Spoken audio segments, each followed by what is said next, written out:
அஸ்ஸலாமு அலைக்கும் வரஹ்மத்துல்லாஹி வபரகாத்துஹு. ஒரு காலத்தில் நம்மெல்லாம் சின்ன பிள்ளையில் ஏதாவது ஒரு பொருள் மீது ஆசைப்பட்டு அதை நம்முடைய வாப்பாட்ட வாங்கி கேட்போம். உடனே அவர் என்ன சொல்லுவார், அந்த வாங்கி கொடுக்கக்கூடிய அளவுக்குண்டான அந்த பொருளாதார வசதி அப்போ அவர்கிட்ட கிடையாது. அதனை மறைக்கும் விதமாக ஒரு கண்டிப்பை செய்வார். மார்சாக்கு போனியா, குரான்லாம் ஓதுறியா இல்லையா, உன் உஸ்தாது ரொம்ப குறை சொல்கிறாரு, ஒழுங்காக ஓது என்று ஒரு கண்டிப்பு இருக்கும். அடுத்து ஸ்கூலுக்கு போனியா, படிச்சியா, பள்ளிவாசலுக்கு போய் தொழுவ போனியா என்றெல்லாம் அந்த கண்டிப்பின் காரணமாகவே நம்ம ஆசைப்பட்ட அந்த பொருளை மறந்துட்டு நம்ம போயிடுவோம்.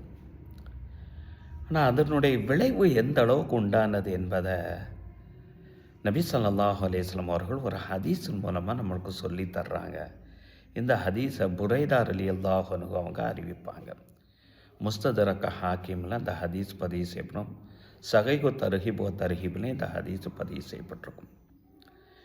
யார் இந்த உலகத்தில் குர்ஆனை ஓதி, யார் இந்த உலகத்தில் குர்ஆனை ஓதி அதனை கற்றுணர்ந்து அதன்படி அமல் செய்கிறாரோ, செயல்படுகிறாரோ, இப்படிப்பட்டவர்களுடைய பெற்றோர்களுக்கு அல்லாஹு தாலா மறுமை நாளில் ஒரு கிரீடத்தை தருவானாம். அந்த கண்டிப்பினுடைய பலனை பாருங்கள். இப்படிப்பட்ட அந்த பெற்றோர்களுக்கு அல்லாஹு தாலா மறுமை நாளில் ஒரு கிரீடத்தை தருவான். அந்த கிரீடத்திலேருந்து வரக்கூடிய அந்த ஒளிகள் இருக்குது அல்லவா, சூரியனுடைய ஒளியை காட்டிலும் ரொம்ப பிரகாசமானதாக இருக்கும் என்று நபி ஸல்லல்லாஹு அலைஹி வஸல்லம் அவங்க சொல்கிறாங்க.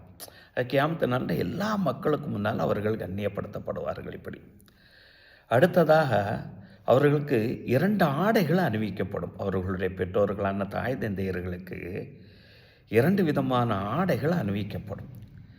அந்த ஆடைகள் இந்த உலகத்தை விட எல்லாவற்றையும் காட்டிலும் மிக சிறந்ததான ஒரு ஆடைகள். அந்த ஆடைகள் அவர்களுக்கு அணிவிக்கக்கூடிய நேரத்தில் இதைகள்லாம் பெறக்கூடிய அளவுக்கு நாங்கள் என்ன நன்மைகளை செஞ்சிட்டோம் என்று அந்த பெற்றோர்கள் கேட்பாங்க.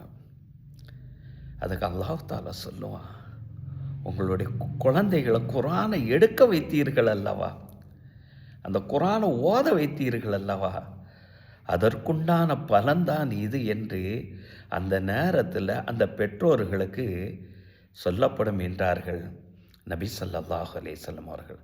ஆனால் இன்றைய காலகட்டத்தில் நம்ம பிள்ளைகள் கேட்டதெல்லாம் வாங்கி கொடுக்குறோம். குர்ஆனை மட்டும், கல்வியை மட்டும் நம்ம கொடுக்க மறந்துட்டோமே.